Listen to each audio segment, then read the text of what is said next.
Did you know that you have the option to choose the type of representation best for you when working with a licensed real estate professional? Imagine you were being sued by someone and you had to hire an attorney to defend you. Would you hire the attorney of the person who's suing you? Of course not. Similarly, if you're buying a condo, hiring a real estate licensee who works as a single agent for the seller can put you at a disadvantage. Hello, and welcome once again to the All About Condos channel, your go-to source for all things related to condos, brought to you by Igben's International Realty. I'm Octavio Rueda, your host and personal condo consultant, here to guide you effortlessly through the challenges of buying and owning a condo. If you're in the market to purchase a condo or any other type of residential real estate, in this video, I'll share some crucial information that you need to know about hiring real estate licensees. Specifically, I'll explain the significant differences between the three types of representation services you can choose from, all of which fall under the umbrella of brokerage relationships. The concept of brokerage relationship is a subject matter that I consider extremely important for buyers to understand, especially inexperienced buyers.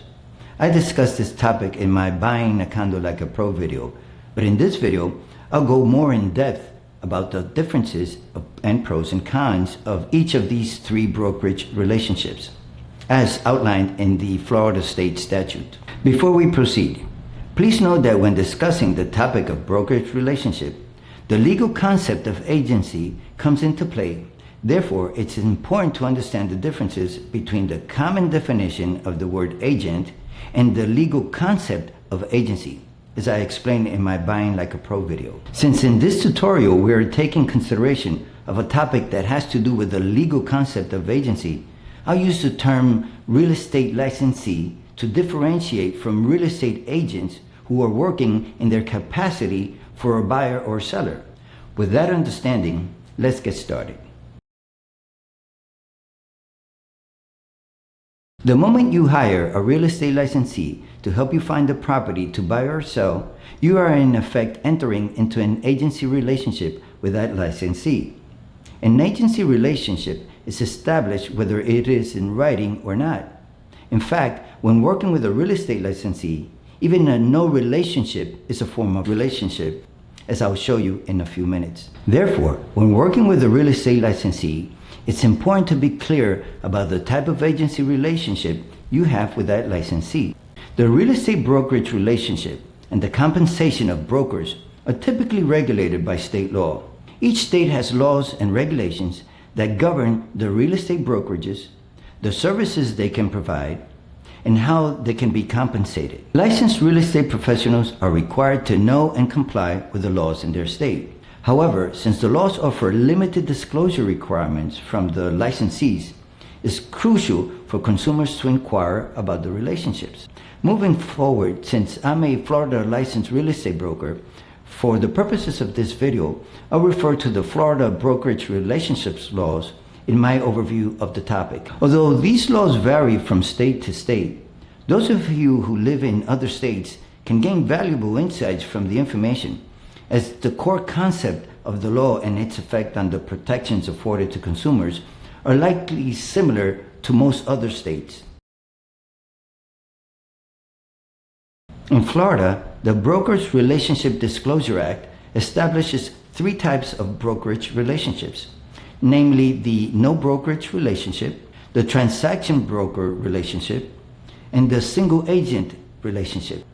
These are the three forms in which real estate licensees can represent a prospective buyer or seller. Note that in the no brokerage and the transaction broker relationships, the buyer or seller the licensee is working with is referred to as a customer and as a client in the single agent relationship. That's because in real estate transactions, the terms customer and the client are used to distinguish the level of representation provided by the licensee. A customer is someone who is simply being provided information or shown properties by a licensee, but is not receiving any representation or protection from the licensee. A client, on the other hand, has a formal contractual relationship with the agent licensee who has a duty to represent and protect their interests. Real estate licensees who work with customers under the no brokerage relationship will essentially do the job of facilitators. The licensee will only oversee the process and make sure that things are moving along. The brokerage law establishes 3 fundamental duties required of licensees functioning under the no brokerage relationship. These duties provide the activities the licensee will undertake to earn compensation. For example, the no brokerage licensees are required to deal honestly and fairly, disclose all known facts that materially affect the value of the property that are not readily observable to the buyer, account for all the funds entrusted to the licensee. It seems only fair that at a minimum, anyone working with a real estate licensee would expect these things, don't you think? In the transaction broker relationship, the real estate licensee works with the customer as a transaction coordinator, offering limited representation.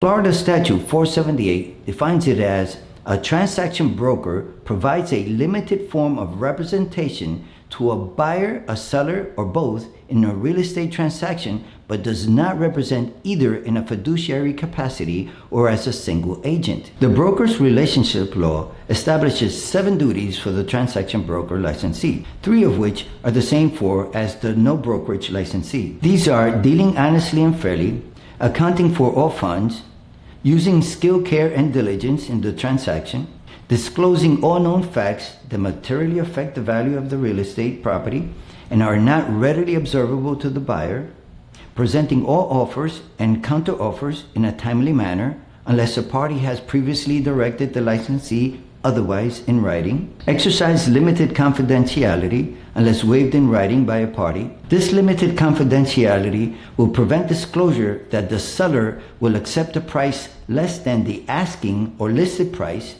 that the buyer will pay a price greater than the price submitted in a written offer, of the motivation of the party for selling or buying a property, that a seller or buyer will agree to financing terms other than those offered, or of any other information requested by a party to remain confidential, and any additional duties that are mutually agreed to with the party. The 2 key words that define and differentiate a transaction broker are limited representation, which includes assisting, offering information, and facilitating the closing of the transaction.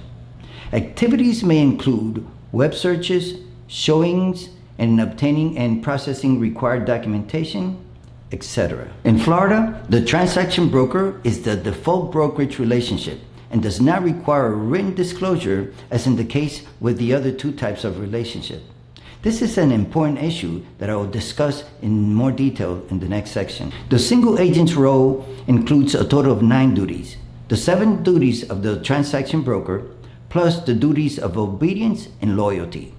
So a single agent must 1. Deal honestly and fairly, show loyalty, maintain confidentiality, act obediently, referred to as acting in good faith, provide full disclosure, account for all funds, exercise skill, care, and diligence in the transaction, present all offers and counteroffers in a timely manner unless a party has previously directed the licensee otherwise in writing, and disclose all known facts that materially affect the value of the property and are not readily observable to the buyer. The key words are obedience and loyalty. A single agent's main role is said to be fiduciary. That is to say, requiring complete loyalty, trust, and obedience in representing the client's interest. In other words, the single agent's fiduciary representation requires a level of loyalty and trust similar to that of an attorney's representation, though the specific duties and legal obligations differ. So given the 3 options for representation by a real estate licensee, which one would you choose? I would say the short answer is single agency, but the decision depends on 2 factors: the purpose of hiring the real estate licensee and your level of experience with real estate purchases. For instance, if you're an experienced real estate investor seeking to purchase a home or an investment property and want to save money on the sales commission by dealing directly with the seller, then a no brokerage relationship would be appropriate. If you have previous real estate purchasing experience, understand the process, and are looking to buy another property, you may not need the real estate licensee to represent your interests exclusively. In this case, if you only require the licensee to handle the paperwork and comply with the due diligence requirements, the transaction broker relationship would be a good fit for you. If you have little or no experience purchasing real estate, or if you're an experienced investor who needs a real estate licensee to work closely with from the beginning to the closing of the transaction. And by closely, I mean a licensee that you can confide in and share personal information about the state of your finances, marital or familial circumstances, which you need to consider before making the purchase. Then the best fit is single agent relationship. From the 3 brokerage relationship examples, I think it's clear why I recommend the single agency.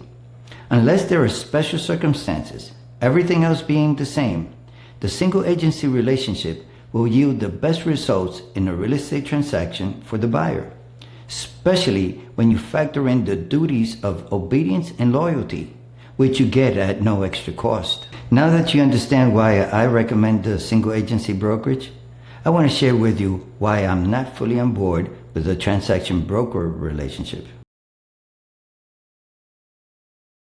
In Florida, transaction broker relationships have been the subject of criticism from consumer advocacy groups. A report published by the Consumer Federation of America on January 31st, 2022, entitled "Does Transaction Brokerage in Florida Serve the Interests of Home Buyers and Sellers?" It concludes that the licensee's role in transaction brokerage greatly limits broker responsibility and liability. Is not disclosed and therefore not understood by most consumers. Consequently, exposes consumers to risk related to the sale price and, for buyers, quality of the property. Greatly limits consumers obtaining redress if treated unfairly. Despite less responsibility and liability, charges customers the same commission rate as fiduciary agents, and appears to survive in part because many transaction brokers break the law by providing some of the representation required of fiduciary agents. As a condo association manager, I've seen firsthand the issues brought up by this consumer report.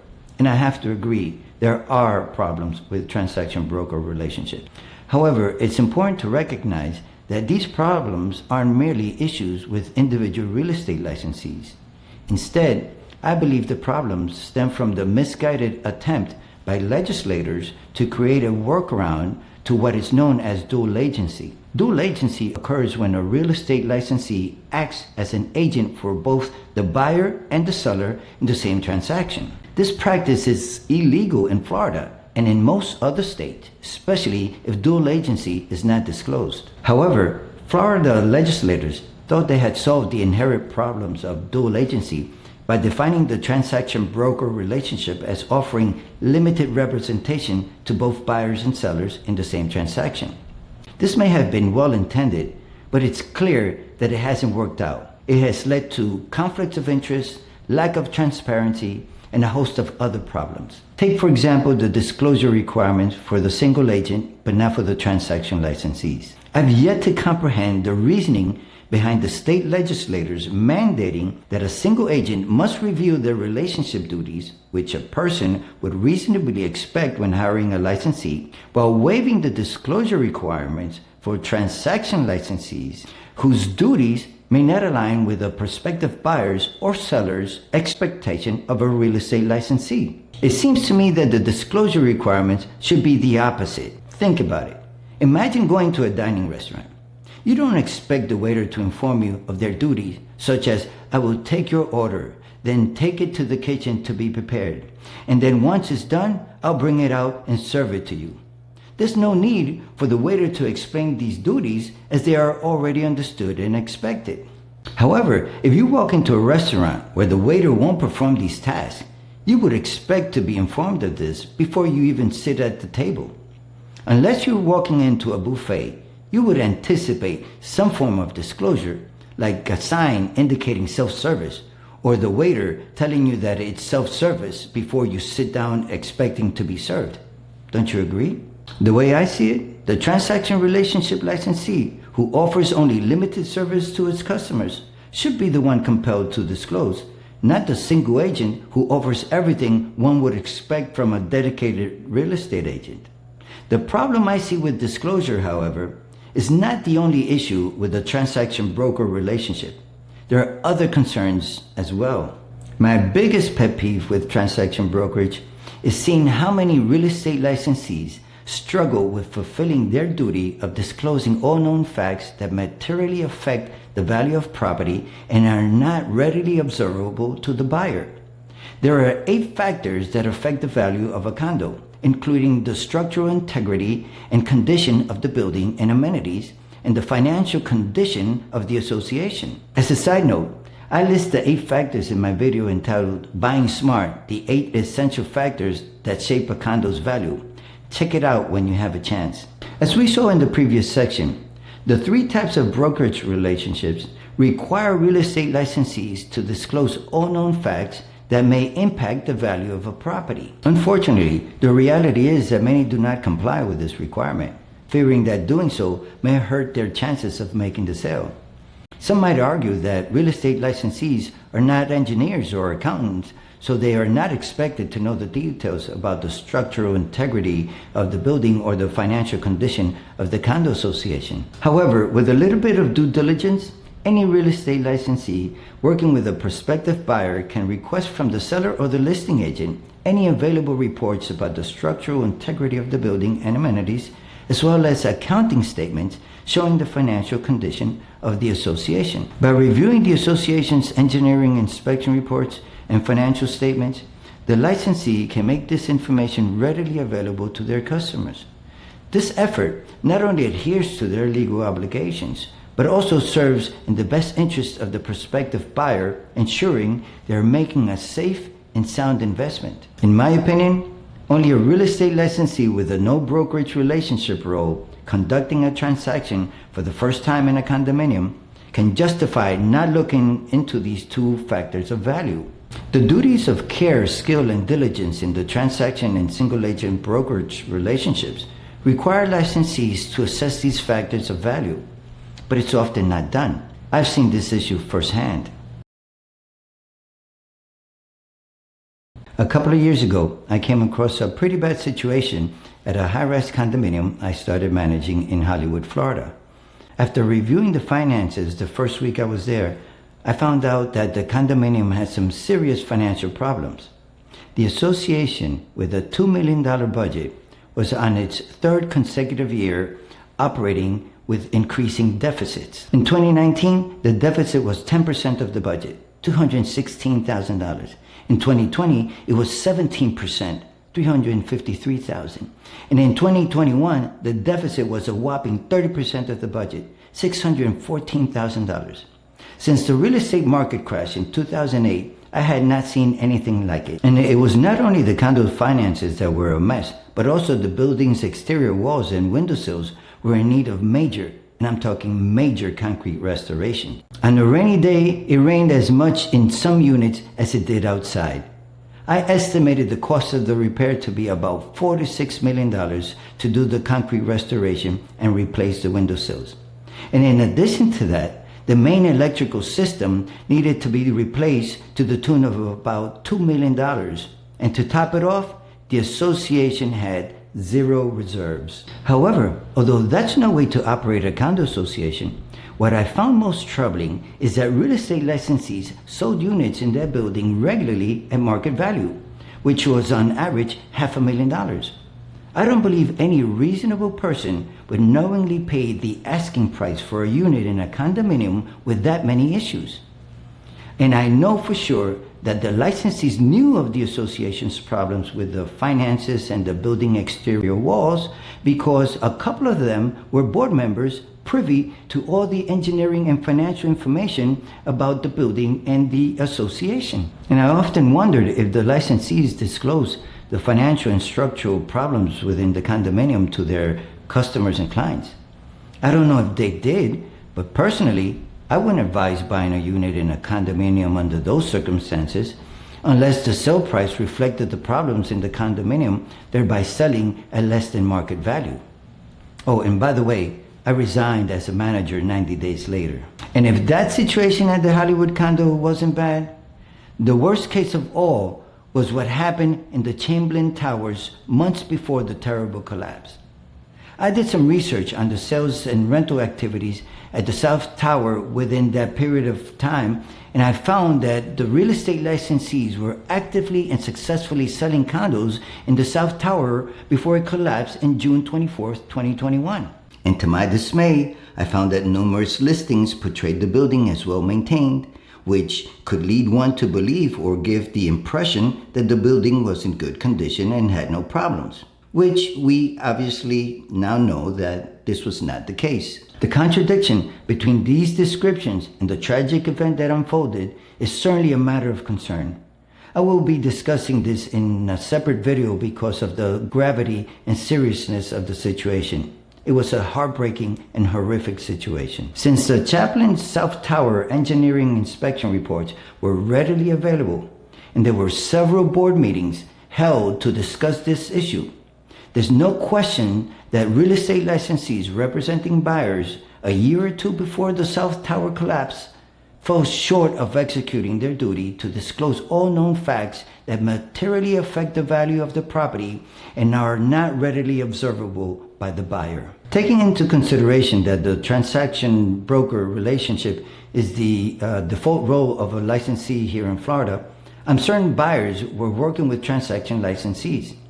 Their understanding of offering limited representation likely contributed to misunderstanding the duties and responsibilities to their customers. The ambiguities and issues that arise from the duties of a licensee working under the transaction broker relationship are recognized not only by just the Consumer Federation of America, but also by several attorneys and real estate practitioners.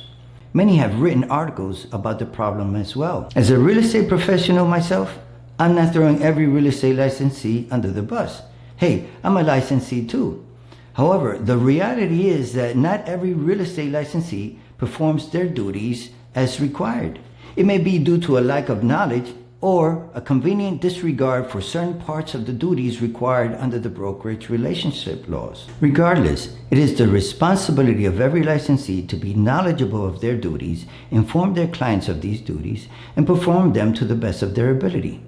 Since some licensees fail to fulfill these responsibilities, I made this video to raise awareness. I'm not trying to create a showcase of unprofessionalism, but the truth is that the actions of a few can negatively influence the general public's opinion of all real estate licensees, not just those who neglect their duties and still call themselves professionals. So if you come across a licensee who is being evasive with their responsibilities, remember, you can always change the type of brokerage relationship or find another real estate professional.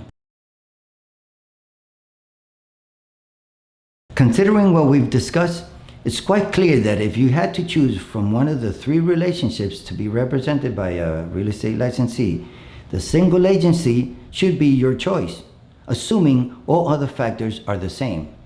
In Florida, I recommend working with a real estate licensee as a single agent unless the licensee is a friend or family member.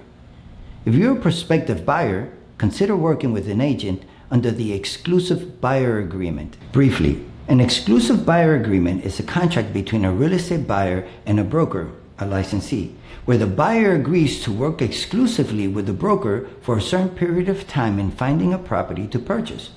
This agreement gives the broker the right to represent the buyer and receive compensation for their services if the buyer purchases a property during the term of the agreement. If you're hiring a real estate licensee in another state, ask for the term used to refer to an agent who works under a fiduciary relationship and hire the agent under those terms. Before I conclude, there's an important point I want to make about working with listing agents.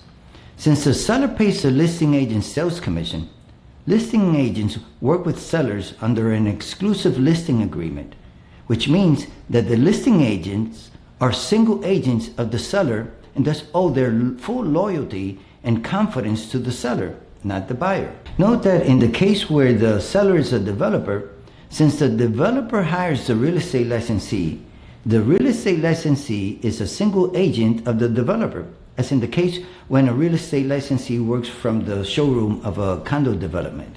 Please keep that in mind when shopping for real estate properties on the internet.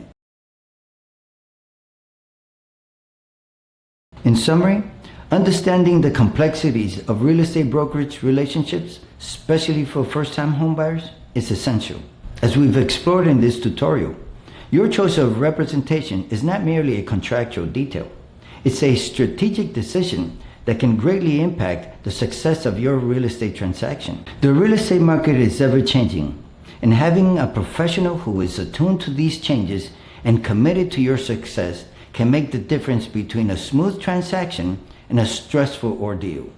Don't hesitate to ask questions, seek clarification, or request credentials from potential real estate professionals.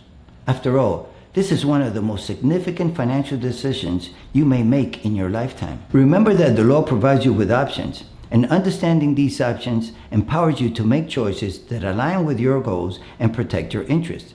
From exclusive buyer's representation to transaction brokerage, the type of relationship you choose sets the tone for your entire real estate experience.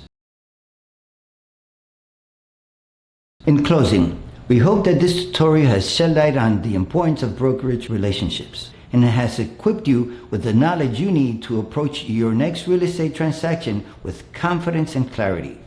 If you want to explore more tutorial videos like this, please visit our All About Condos channel. And if you find value in our content, please subscribe. Your support makes a difference. Thank you for investing your time with me today. If you found this video interesting and the information useful, please click the like button before you go. And remember, your questions and comments are always welcome. Feel free to reach out and I'll do my best to respond. May your real estate journey be fruitful and fulfilling. God bless.